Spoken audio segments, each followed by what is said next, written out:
Mira, ahí se me cualquier cosa, en ese momento no se escucha, no se ve. La primera que preguntas es, bueno, ¿cuál es el dominio más grande en el que esta función está definida, ¿no? En el omega, si se fijan en la letra, dicen que esta función f va de un cierto omega en R. Y nos piden el dominio más grande en el cual la función es S1, ¿no? Es derivable con derivadas parciales continuas. Y una cosa que uno observa es que el primero, o sea, si y es igual a cero, entonces f no está definida.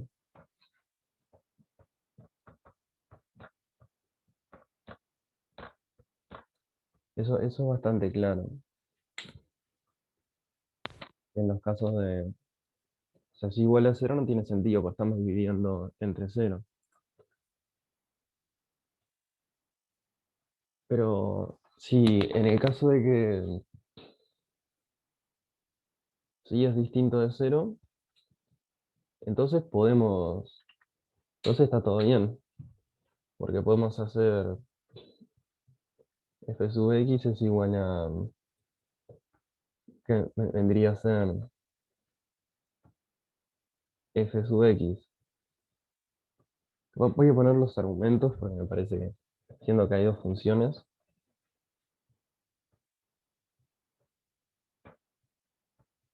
vendría a ser la derivada de esta función respecto a la primera coordenada.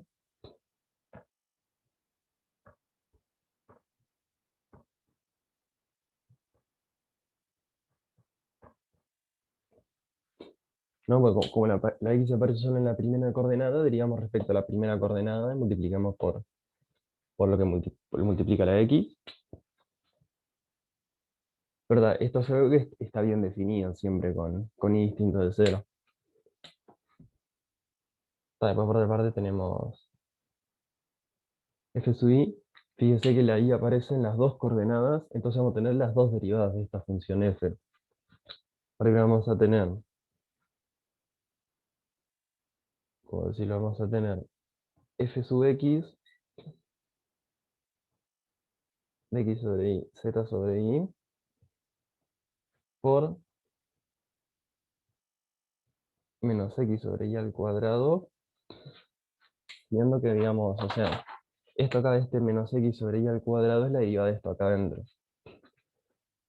Pues estamos agarrando, voy a escribir todo y después capaz que queda más claro. Y esto lo voy a sumar, f sub i,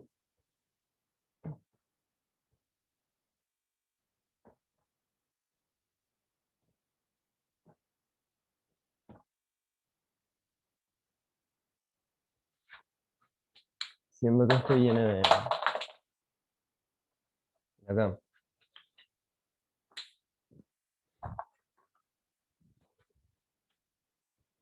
¿Por qué f sub x? Esto, acá lo que estoy aplicando es la regla, esa regla que mencionaba algunas veces, creo que la clase pasada bastante, de qué pasa cuando tenés una cosa así.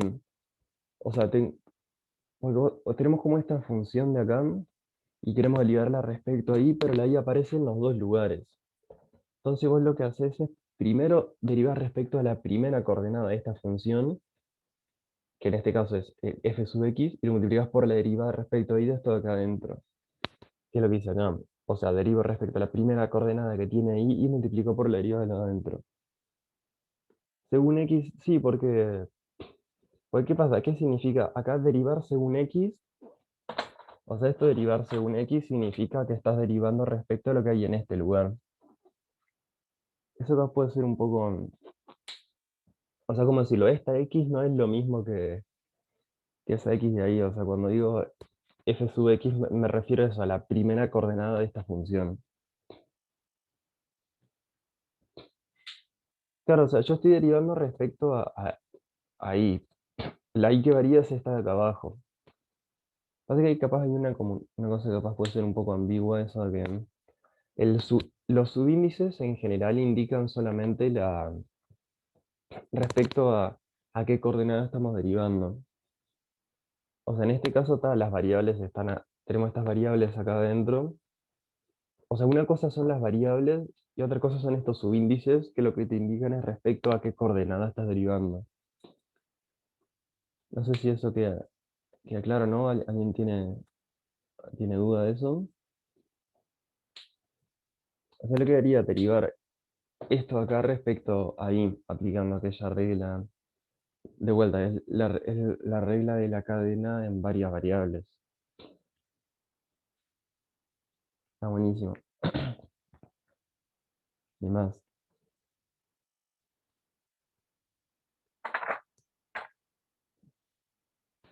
Y bueno, y f sub z va a ser un poco más fácil. O sea, de hecho, f sub z va a ser muy parecida a f sub x. Pues en este caso va a ser f sub i de i sobre i, z sobre i, por 1 sobre i. Y acá, ¿por qué está este f sub i? Este sub i de acá, lo único que indica es que estamos derivando respecto a esta coordenada. Que tiene sentido porque, nada, si se quieren, o sea, en la segunda coordenada es donde aparece el z. Y bueno, pues multiplicamos por la derivada respecto a z de lo que hay ahí adentro. Pero la conclusión de esto es que en realidad, o sea, siempre que hice un distinto de cero, las derivadas existen. O sea, yo acá yo hice las cuentas, o sea, hice las cuentas yo, un poco porque después la vamos a precisar, pero ya de hecho viendo la fórmula, vemos que podemos aplicar la regla de la cadena y bien.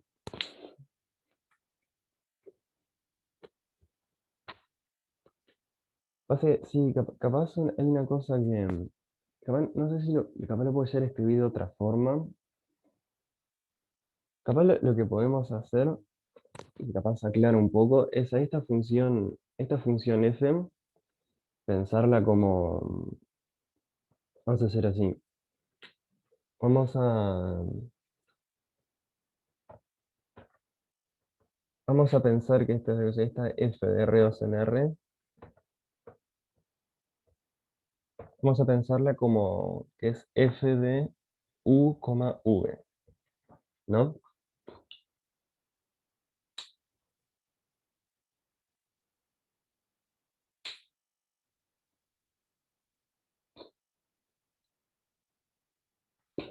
Voy a cambiar esto porque capaz queda más claro de esta forma. O sea, la función f de R2 en R, vamos a pensarla como que, yo qué sé, el primer argumento le llamamos u y el segundo argumento le llamamos v. Entonces acá lo que quedaría es f sub u,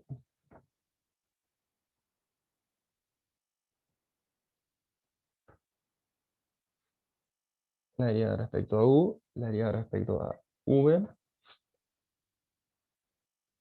y acá queda la derivada respecto a v.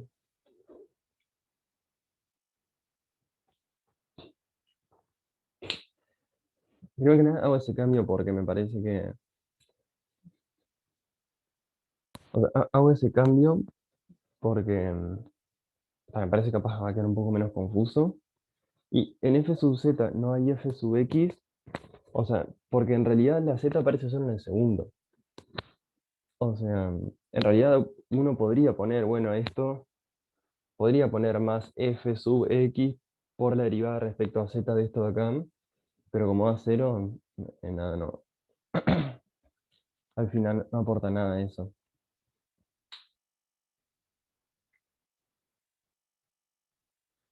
Así que esto queda más claro. Importante esto que, o sea, pensando la función como u y v, lo escribo de esta forma, o sea, derivar respecto a lo que está primero, derivar respecto.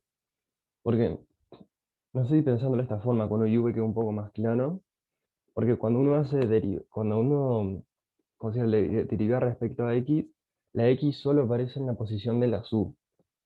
Entonces, nada, aparece solo la derivar respecto a u por, ¿cómo decirlo? O sea, agarramos lo que está acá adentro y lo derivamos respecto a x. Ahora, en este caso, fíjense que, o sea, tanto en la posición del U como en la posición del V aparece la I. Entonces van a aparecer términos con las dos derivadas parciales de la función f en minúscula. Y bueno, y en el caso de la z aparece solo en la segunda coordenada. No sé si quedó más claro ahí.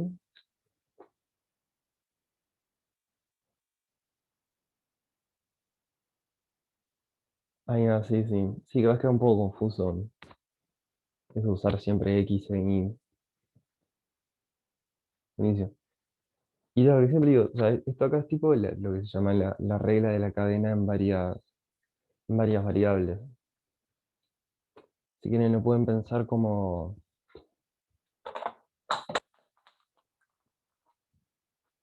se puede pensar como que uno tiene, o sea, ¿cómo pensamos esto como cómo vemos esto como una composición?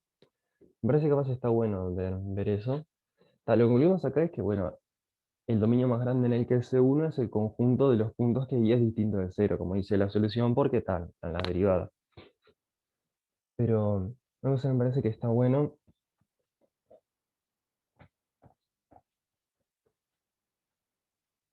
¿Cómo vemos esta función como una composición de dos funciones? Y en cierto sentido lo que uno tiene es una cierta función gem, la R3 en R2, tal que, puedo decirlo, g de x y z es igual a x sobre y z sobre y. No es en R3, no, por ahí esto es un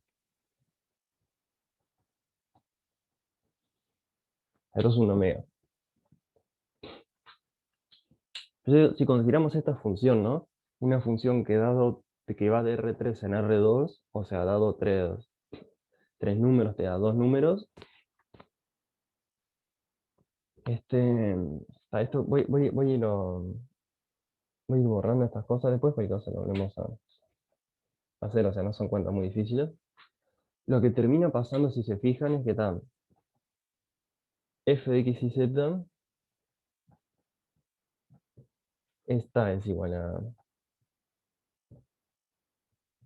f de x sobre y, z sobre y. ¿Qué pasa? Esto es igual a f de g de x y z. Ahora, ¿qué quiere decir? Considerando esta función que va tipo de R, como de un conjunto de R3 en R2, esta función grande nos queda la composición de dos funciones. Entonces, ¿qué pasa? Dado esto, acá es que uno aplica lo que se llama la regla de la... Con eso sería que uno aplica la regla de la cadena, en cierto sentido. Esto está como un repaso de cálculo en varias variables, que no sé si capaz les sirva o no, pero bueno, o sea, cuando uno tiene algo de esta forma, lo que termina pasando es que o sea, el jacobiano de f, ¿qué pasa? El jacobiano de f viene a ser el jacobiano de f por el jacobiano de g, creo. Viene a ser el jacobiano de f en g de x y z, producto matricial con el jacobiano de g.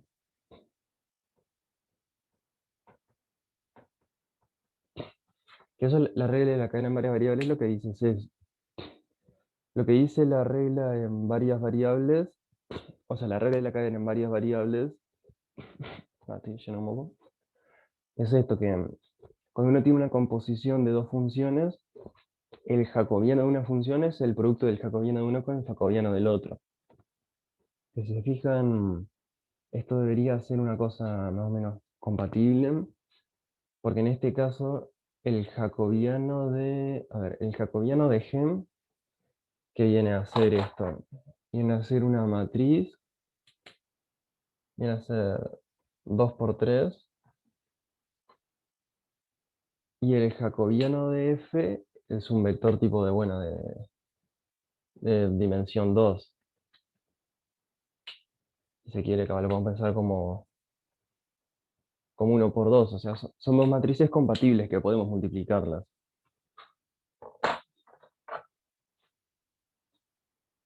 Entonces, o sea, esto es lo que eso es lo que se llama la regla de la cadena en varias variables. Entonces, claro, si nosotros hacemos el jacobiano de esta función de acá, o sea, el jacobiano de gem,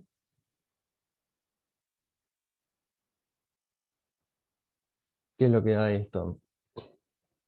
Hay que agarrar tipo como estas dos funciones, derivarlas respecto a y, respecto a x, respecto y respecto a z.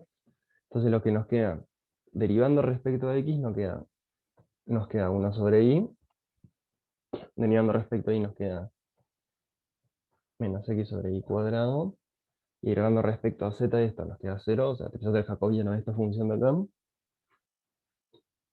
Y con esta otra acá tenemos un 0, porque no aparece ninguna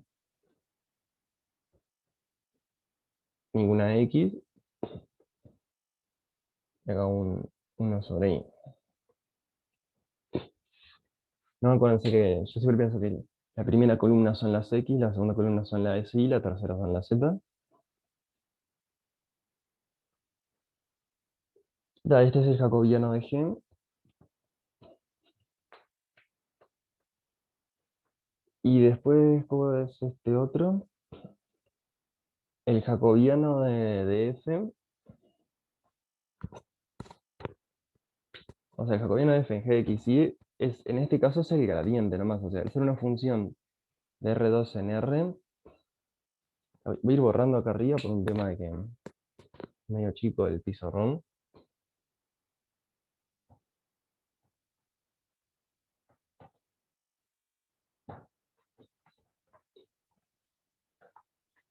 Por ser una función de R2 en R, tal el jacobiano de f.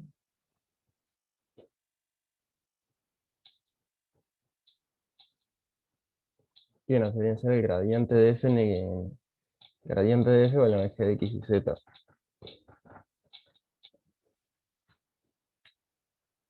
Entonces, la conclusión de esto, voy ahora a tratar de hacer el producto matricial bien, para ver qué queda, tipo, qué queda eso.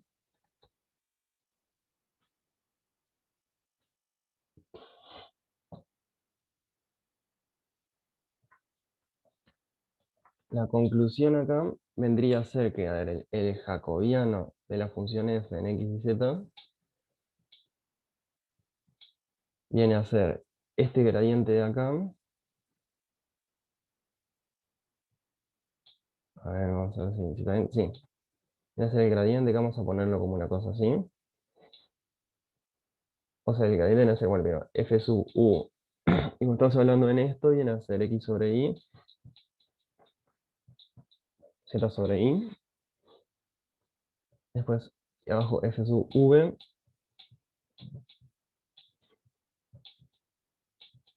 ¿no? O sea, tal vez el gradiente son tipo las dos derivadas parciales y bueno, evaluadas en g de x y z. Y esto hay que multiplicarlo por esta otra de acá.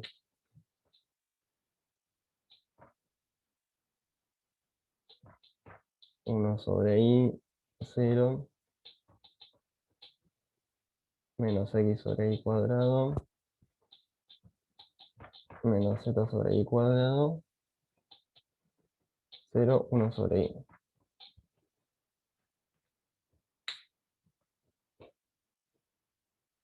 Y bueno, y lo que termina dando esto, o sea, al hacer las cuentas, y acá ahora me di cuenta que lo escribí, o sea, lo escribí que me queda tipo incompatible el producto de matrices, tengo que escribirlo horizontal, o sea, sería f sub u en x sobre y, z sobre i, f sub v en x sobre y, z sobre i, y al hacer el producto este de matrices, bueno, lo que termina quedando, a ver, O sea, acá, bueno, 0 por este por este, nos queda 1/i por...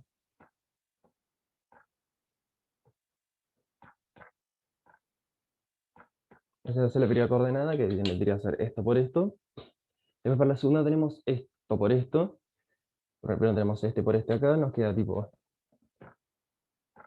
menos x sobre y cuadrado, f sub x sobre y, z sobre y, más este por este, lo cual viene a ser un menos z sobre y cuadrado por f sub v, bueno, te van en esto mismo de acá. Y la última coordenada, digamos, la última posición, viene a ser esto por esto, y que viene a ser 1 sobre i por f sub v.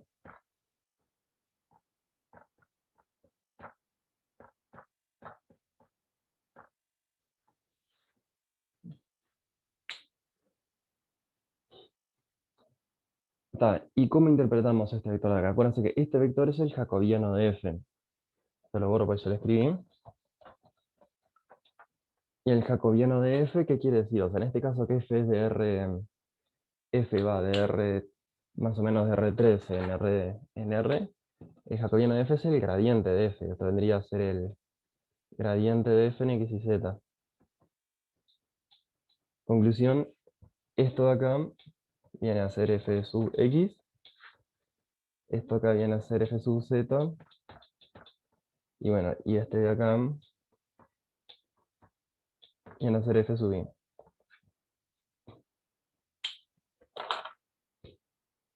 Y esto es un poco lo que, si se fijan, esto da lo mismo que lo que hicimos en la cuenta, tipo de esa forma que yo decía, bueno, de tipo, bueno, este es como el fundamento, es como capaz si se quiere la forma formal de hacerlo.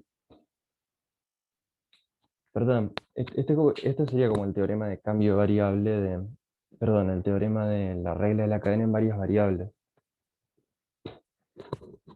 No sé si hay una pregunta de esto, capaz de aclarar un poco. Lo pueden hacer de cualquiera de las dos formas, o sea, como les quede más cómodo, si están bastante claros con álgebra lineal, bueno, pueden hacer esto, tipo pensarlo como composición de dos cosas, hacer producto de matrices, o si no, de esa forma como lo vemos, como está hacerlo a mí,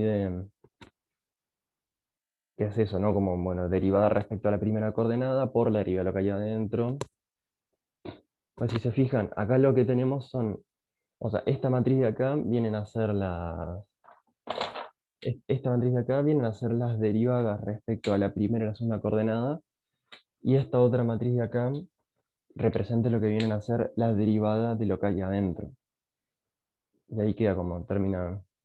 Es como eso, como en esta matriz tenemos la derivada de las cosas que hay adentro, todas agrupadas, y en esta las derivadas parciales de la función de afuera. No sé si alguien tiene una pregunta de esto. Yo supongo que también debe estar en alguna parte de las notas de cálculo en varias variables, debe haber algo de esto, supongo yo.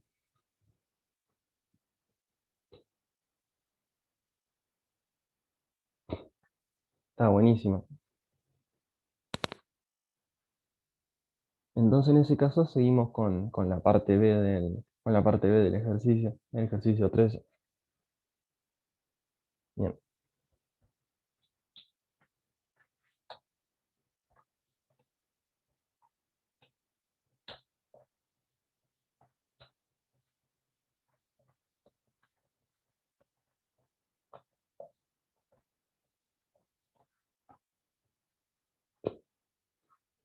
Entonces voy a tratar de dejar escrito por ahí. Me parece que va a ser útil.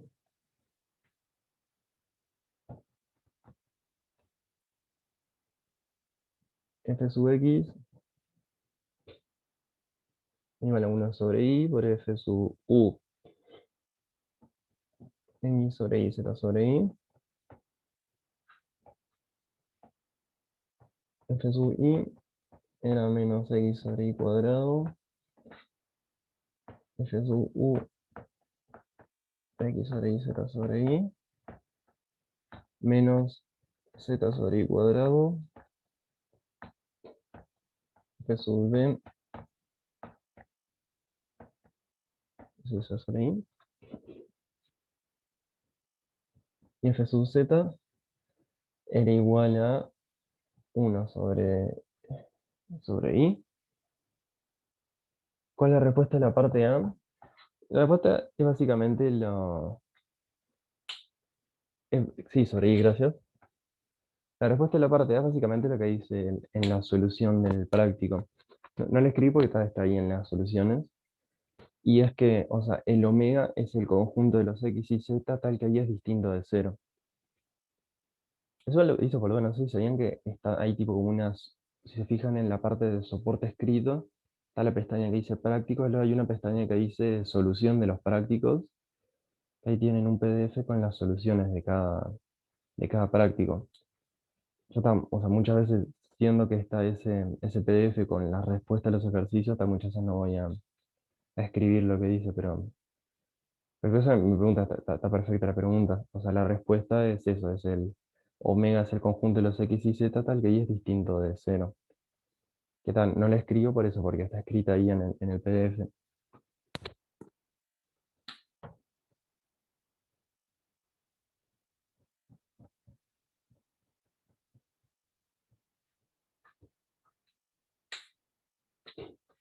Esto lo dejo acá. La verdad, no sé si quedó claro, yo asumí que quedó claro, pero no sé si. O sea, la conclusión es que, o sea, haciendo estas fórmulas que llegamos, o bueno, viendo todo ese tema de la regla de la cadena, o sea, en el conjunto omega es igual a x y z tal que es distinto de cero. En este conjunto, nada, las tres derivadas parciales están bien definidas. Entonces, nada, ese sería como el conjunto más grande. O sea, es el conjunto más grande porque,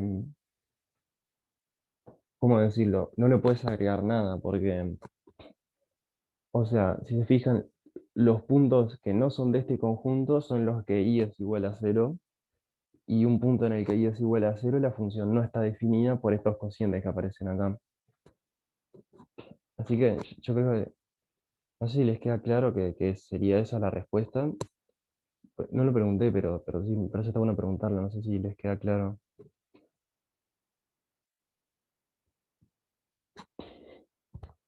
Queda bastante claro que, o sea, por la cuenta que hicimos, o sea, en este conjunto las derivadas parciales están definidas. O sea, en este conjunto es C1. Y lo otro que habría que ver es que, bueno, es el conjunto más grande en el que es C1, pero eso es bastante claro, porque si agarras un punto que no está en este conjunto, en ese punto la función no está definida, porque tiene que ser un punto en el que y es igual a cero. ¿Queda claro o hay dudas?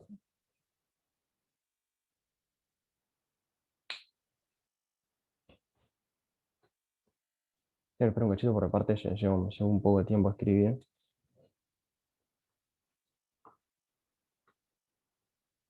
Acuérdense también que si quieren hacer si pueden perfectamente también hacer preguntas hablando, eso como les quede más cómodo. Bien, entonces seguimos con la parte B. Que la parte B igual es. Ahí va, en la parte B nos dan un. Esto acá lo dejo también como parte. Nos dan un ABC, tal que. La primera que nada es un ABC perteneciente a omega, por lo que una cosa que sacamos directamente es que B es distinto de C, ¿no? Y nos dicen que, acá nos dicen derivada de f respecto a d y, o sea, sería, en nuestro caso, como lo estamos escribiendo, sería que f sub v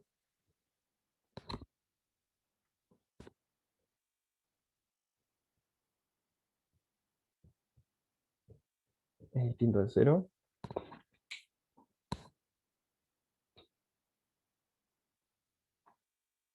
Exactamente, sí. Así que esto de la letra siempre en general se usa para representar si es el primero o el segundo, como que básicamente eso. Y bueno, nos llegan a probar que en torno a este punto uno puede aplicar el teorema de función implícita. O sea, es básicamente ver que en este punto ya están las hipótesis del teorema de la función implícita, ¿no? O sea, ver que se puede despejar z en función de x, y en un entorno. Pero básicamente ver que,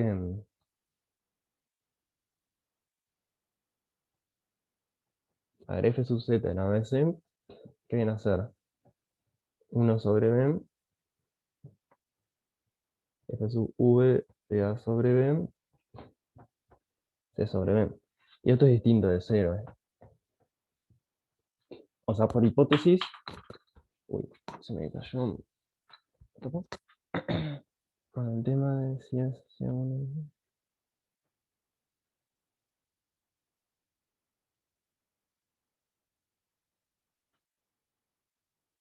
en hipótesis, a ver. Ah, no, no. En la hipótesis tiene una función. Pasa que en la parte A probamos que es C1 en todo R. ¿Cómo es? Es C1 en todo en todo este omega f es C1. F mayúscula es C1.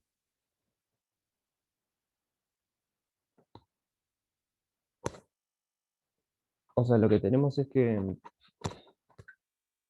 O sea, que digamos. F es C1 en omega. O sea, en ese conjunto omega las funciones.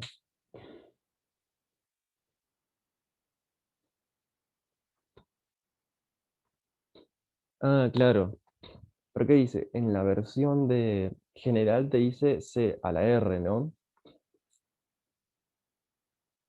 O sea, en la versión general dice CR, me parece. Pero esa R puede ser, claro, sí. O sea, el K puede ser cualquiera. En particular, vos lo puedes usar con K igual 1, K igual 2, K igual cualquier cosa. Básicamente eso, o sea, en realidad el K es 1. Claro, ¿cuál es el tema? El teorema de la función implícita te dice que existe la función phi. Y te dice también, y te da información de qué tan derivable es la función phi, ¿no?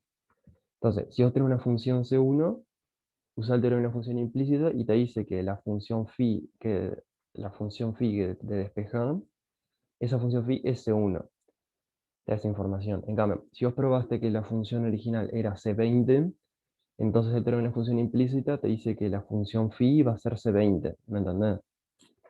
Como que, si se quiere, cuanto más regularidad, o sea, claro, C a la algo es como regularidad, ¿no? Si es C4, es como, uno tiende a pensar que es como más regular que C1. Lo que dice el término de la función implícita es que, bueno, cuanto más regular sabes que es la función f, más regular puedes asegurar que es la función implícita. O sea, es básicamente eso, o sea, cuanto más grande, cuanto más regular probás que es la función f, más regular puedes asegurar que es la función implícita que definís, la fin.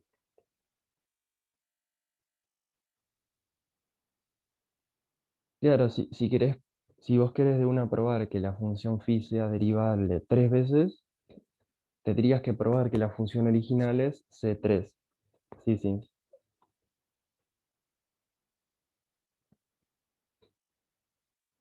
No sé si además tiene alguna pregunta. Esto es un tema de la hipótesis del teorema o sea, siendo que f es C1, pues nosotros lo que tenemos acá es que, y además teniendo en cuenta que lo que f es C1, ¿cómo es? Y una cosa que no sé si nos dicen que f sea. Oiga, nos dicen que f a veces es 0, ¿no? Eso no lo escribí, pero f evaluada en ABC es igual a 0. ¿Cuál escribo, no?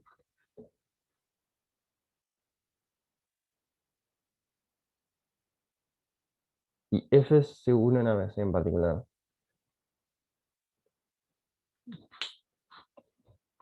Entonces, en el teorema de la función implícita,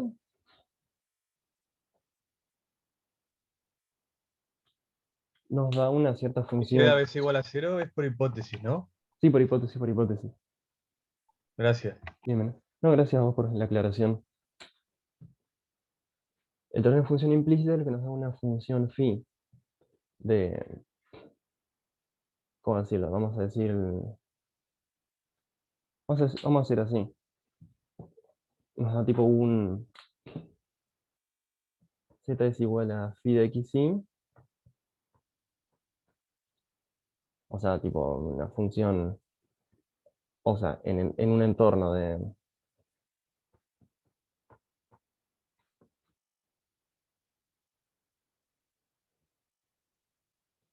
si se quiere, en un entorno ABC. Y lo que tenemos aquí es esta función phi, y voy a poner acá, capaz, resaltar con un tema. Sabemos que f era C1, entonces esta función es C1. Y acá básicamente lo que digo poniendo el mismo color es que si acá tuviéramos un 25, esto acá sería un 25. O sea, cuanto más regular sabemos que es la función esta, más regular sabemos que va a ser. O sea, cuanto más derivadas tiene esta función de acá, más derivadas nos asegura el teorema que tiene esta función de acá, esta phi. No sé si hay dudas de eso o queda, hay una pregunta de eso,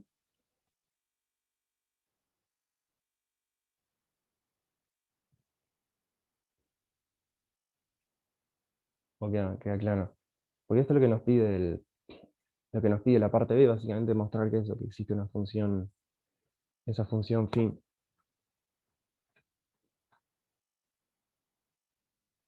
Básicamente es aplicamos el teorema de la función implícita y tenemos ese. Básicamente aplicar el teorema de la función implícita, lo que nos piden ahí.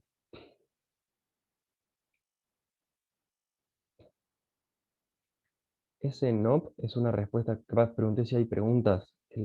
El NOP es una respuesta que no hay preguntas o ah, buenísimo. Me había perdido un poco. Además, entonces pasamos a la parte siguiente, que era la que me habían preguntado la que me habían preguntado en la clase pasada. Finalmente, la parte C.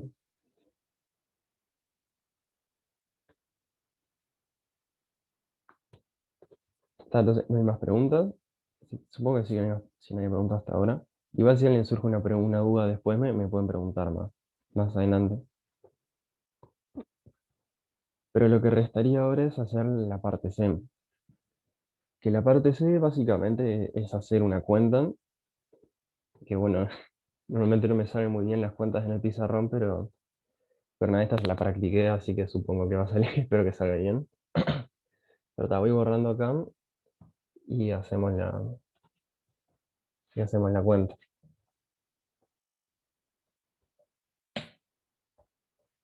Bueno, avísenme si alguien está copiando. Yo asumo que eso me van a avisar. Si voy a borrar y alguien está copiando, que alguien se van a desmutear o me van a escribir.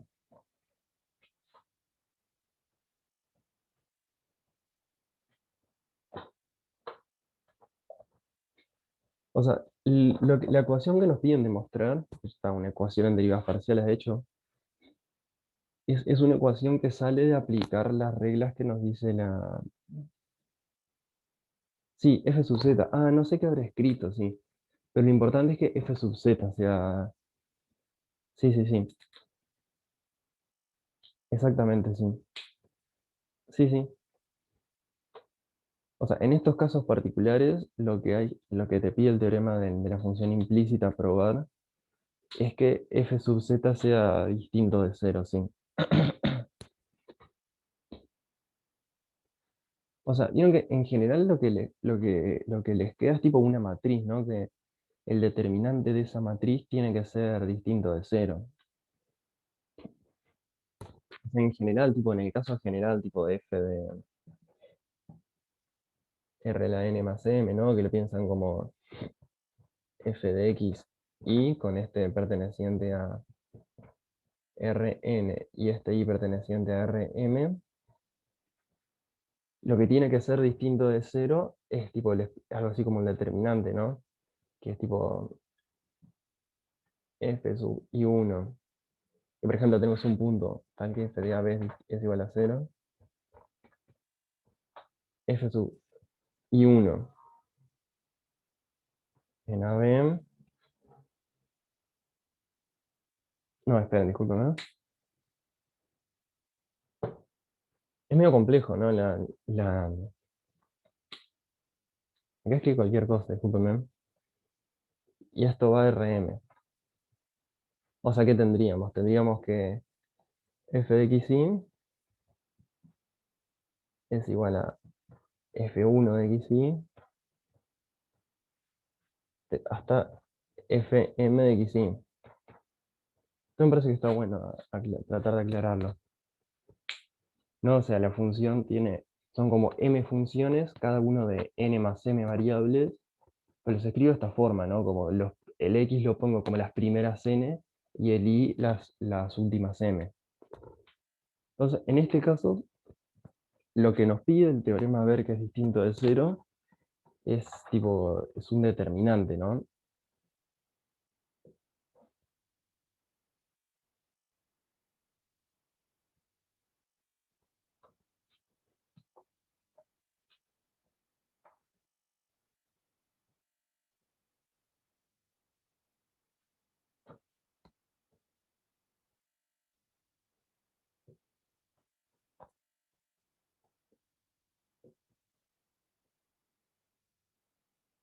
Ah, esperen, este es el f sub m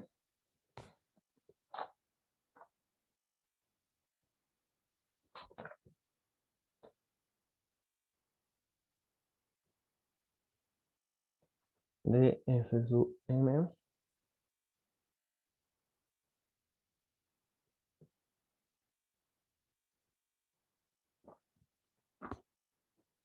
Ese determinante, ¿no?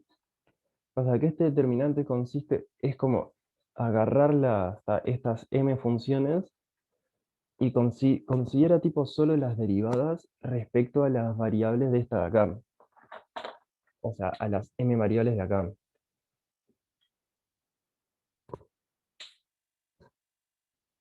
¿No? O sea, esto es lo que dice, esto es lo que tiene que ser distinto de cero. Al final este determinante tiene que ser distinto de cero. O sea, eso es lo que dice el teorema de la función implícita en el caso general. Para poder aplicarlo te pide que este determinante sea distinto de cero. Ahora, justo en este caso particular, ¿qué es lo que ocurre? O sea, en este caso particular que estamos nosotros, ¿qué es lo que tenemos?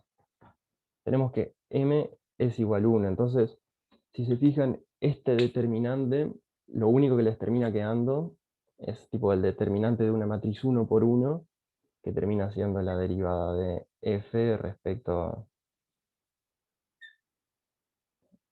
a z.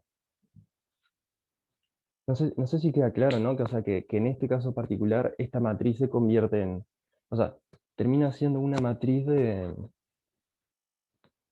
o sea, termina siendo una matriz de una sola entrada. Una matriz tipo 1 por 1, porque, o sea, esta matriz en general es de m por m. No sé si queda claro esto, ¿no? O sea, esto es una matriz de m por m, que en este caso, en particular en que m es igual a 1, que es una matriz de 1 por 1. O sea, si lo que quisiéramos sería, no sé, tuviéramos cuatro variables y queremos despejar dos variables en función de otras dos, en ese caso la matriz va a ser 2 por 2 y va a haber que calcular un determinante. No sé si queda claro o no esto. Capaz después se podría hacer algún ejemplo capaz después se podría hacer algún ejemplo en el que sí quede, no sé, de una función de cuatro variables en la cual haya que despejar dos en función de las otras dos. Claro, m es igual a 1 porque queremos despejar z en función de xy. O sea, déjenme, porque en cierto sentido lo que tengo es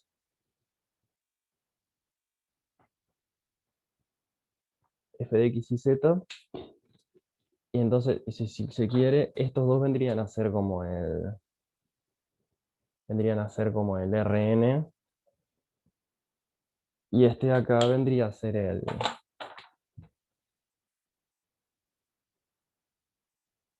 Rm. O sea, que en este caso n es igual 2 y m es igual 1.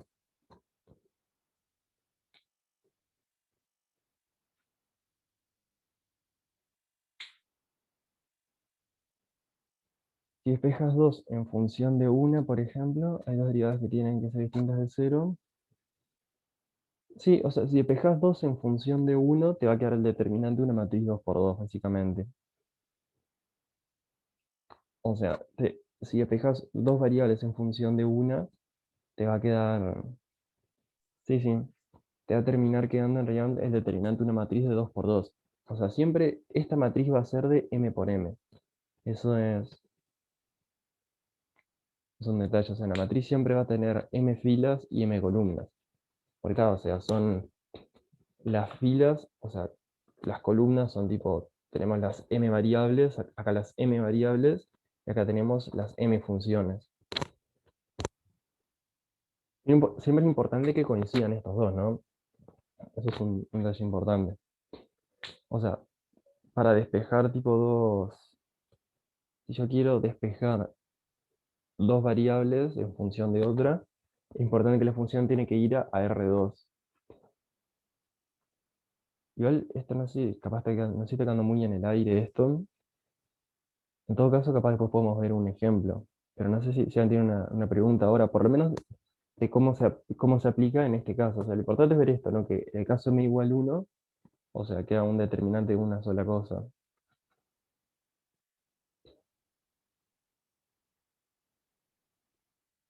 No, no, no. No hay dos derivadas que tienen que ser distintas de cero. Es un determinante que tiene que dar distinto de cero. O sea, el caso de que una derivada sea distinto de cero es solo para cuando m es igual a 1. Pero en el caso más general es un determinante que tiene que ser distinto de cero. Ah, ya. No, no, no, no, no hay ningún problema. O sea, está muy buena la pregunta, muy pertinente. Pero en todo caso, capaz está bueno después ver algún ejemplo de esto. Pero está genial. ¿Hay una pregunta de esto?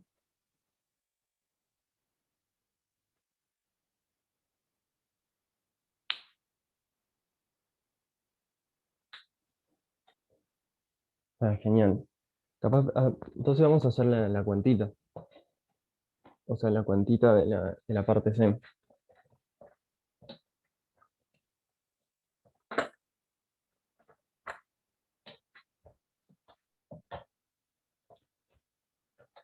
Vamos a hacer eso, la cuenta de la parte C. Y voy a sacarme el buzo, siempre me da calor por la mitad de la clase.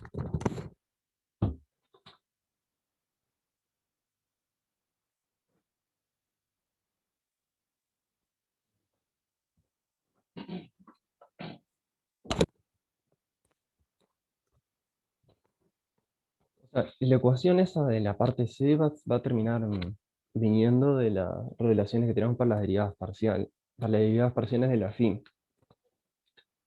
Nosotros sabemos que phi sub x de xy, ¿se acuerdan? En base a aquella deducción que hemos hecho unas cuantas veces, viene a ser menos f sub x de xy phi de xy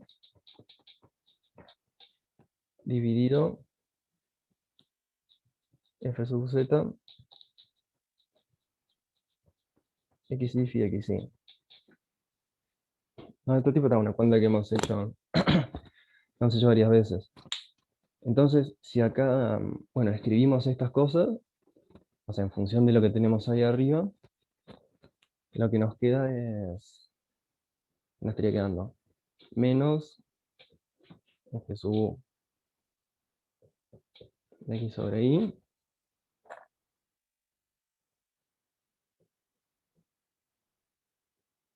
de x sobre y, sobre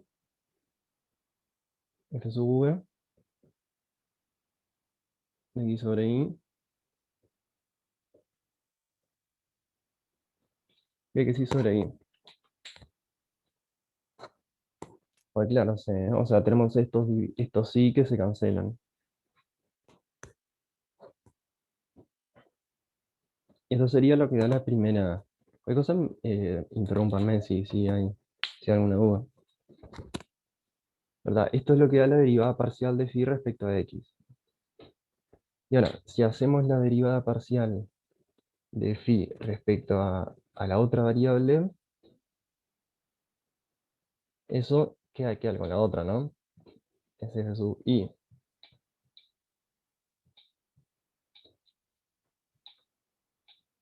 Profe, una consulta. ¿Sí? Donde pusiste F según U, el primer término dice Z según I o era una X eso.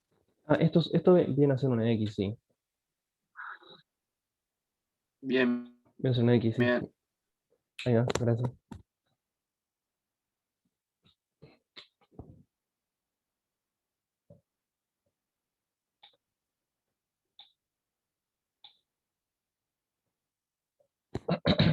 Yo siempre pregúntenme si hay alguna cosa que no se entiende.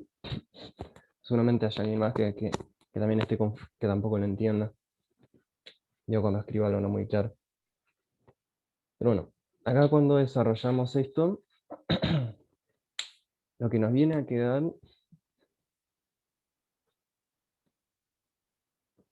viene a ser esto acá.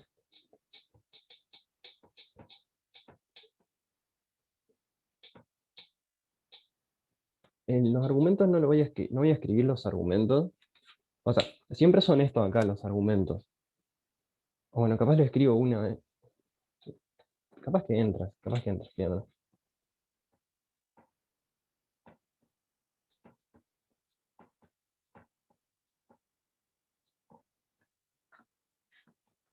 Menos z sobre i al cuadrado. F sub v da de eso mismo. X sobre i. Phi de x y sobre i. Siempre lo que hay en estos argumentos siempre va a ser x dividido i, phi de x y dividido i. Y bueno, y esto lo dividimos entre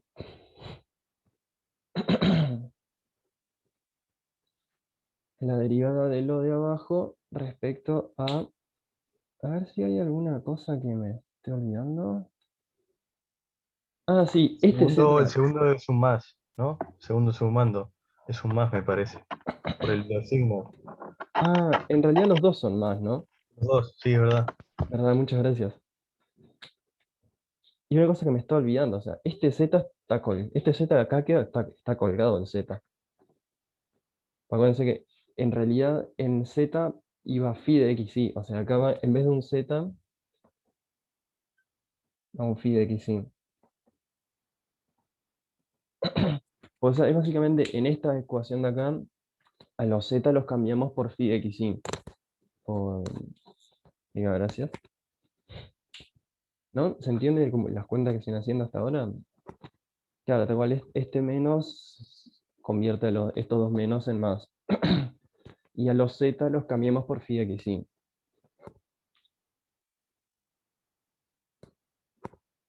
O sea, estamos hablando en x, y phi de x, y. Y bueno, y dividimos entre este otro que es 1 sobre i, f sub v de x sobre y, da siempre lo mismo,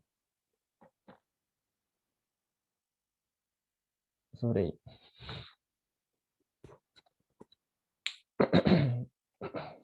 ¿Y qué pasa? Acá lo que hacemos es, primero que nada, lo primero que observa es que estas cosas se van, este y mata los cuadrados de acá, un segundito, acá, acá. Este y mata los cuadrados, y este acá vamos a meterlo en ambos lados. Si se quiere, metiendo el f sub v acá, ¿qué nos estaría quedando? Nos queda x por fu. El argumento no lo voy a poner, porque son siempre lo mismo. Dividido fv.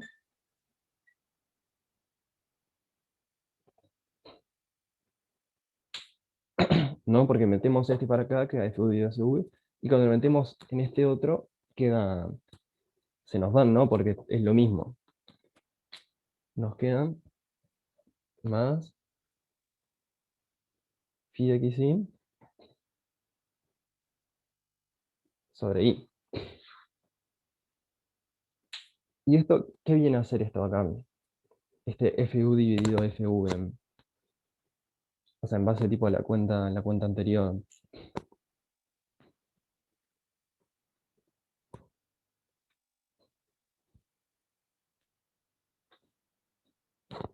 O sea, este FU sobre F.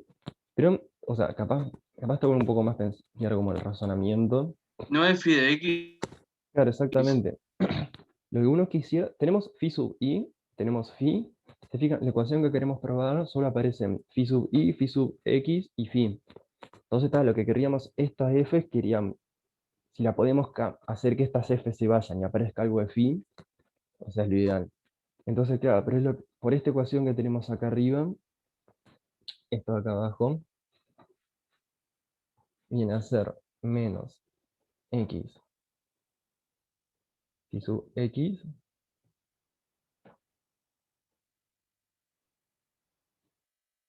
Ah, esperen, acá hay un I abajo.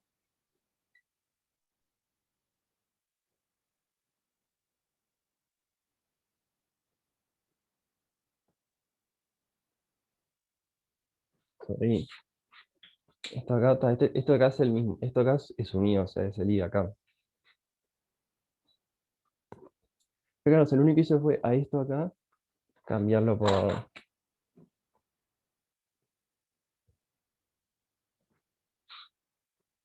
eso de ahí.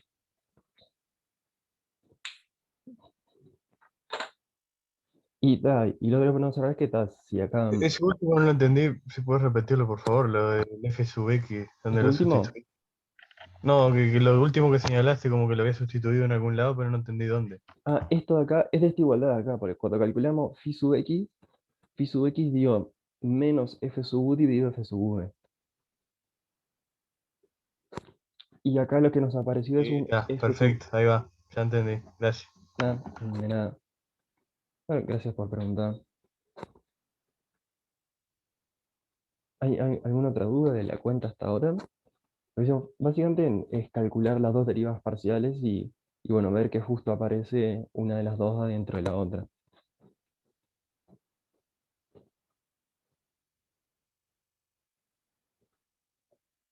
No sé si alguna otra. Bueno, si se fijan, está capaz que no lo hago por un tema de que si hay muchas cosas en el pizarrón, pero si acá a la I la pasan multiplicando para este otro lado, ya están. O sea, tienen la ecuación ya tienen la ecuación, o sea, es pasar la I multiplicando para acá y pasar este sumando para el otro lado. Buenísimo. No sé si el que había preguntado, no sé si quedó claro o tiene alguna otra duda.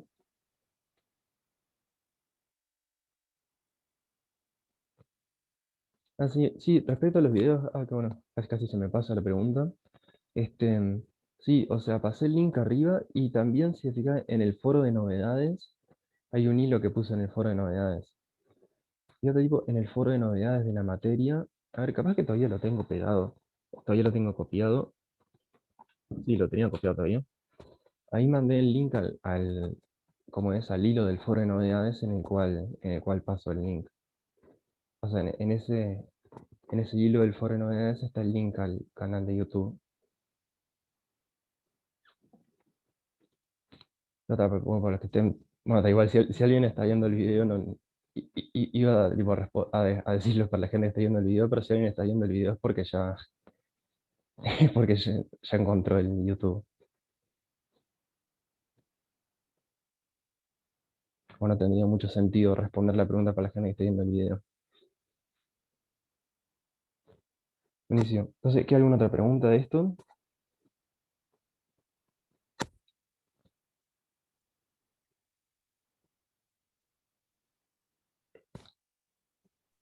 Profe, pero si yo lo paso para el otro lado, me queda phi sub x con x sobre y. No, no.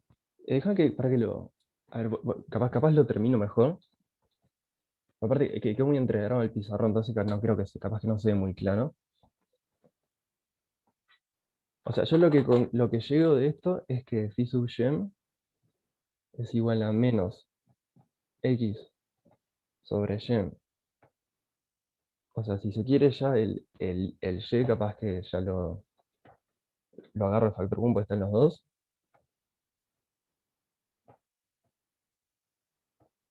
Acá bueno, está.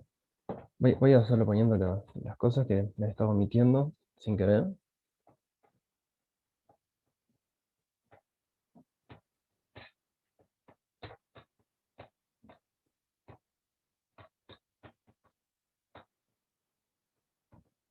Medio Y.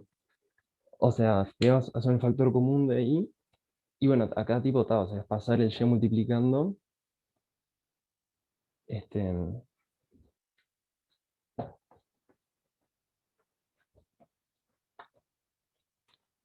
acá pasamos Y multiplicando y tenemos Y fi sub y es igual a menos X fi sub xy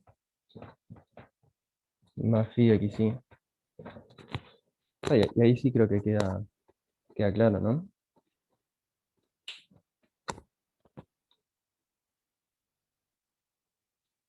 Y terminamos llegando a que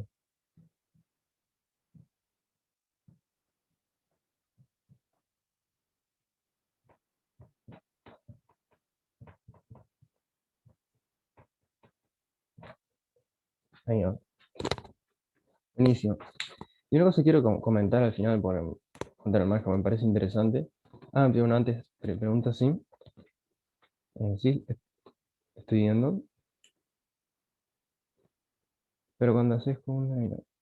Sí, sí, eso es porque acá hay una Y acá dividiendo también. O sea, acá me quedó muy apretada, pero tal vez.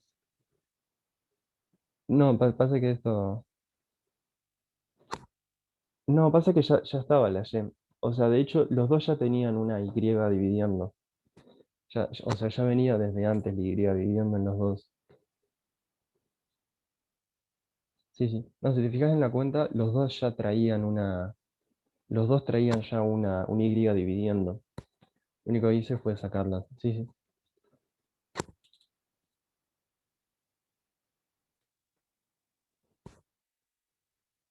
Bien. No sé si hay alguna otra pregunta.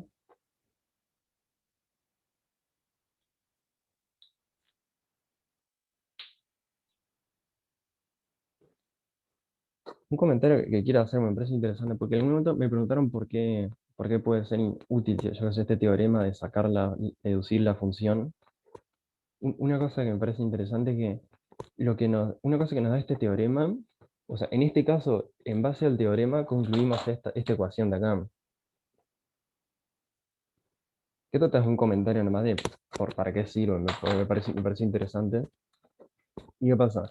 Acá concluimos que la función de despejar, a pesar de que la función no nos la da, como decirlo explícitamente, cómo es la función, una cosa que sí nos da información que la función cumple esta ecuación de acá.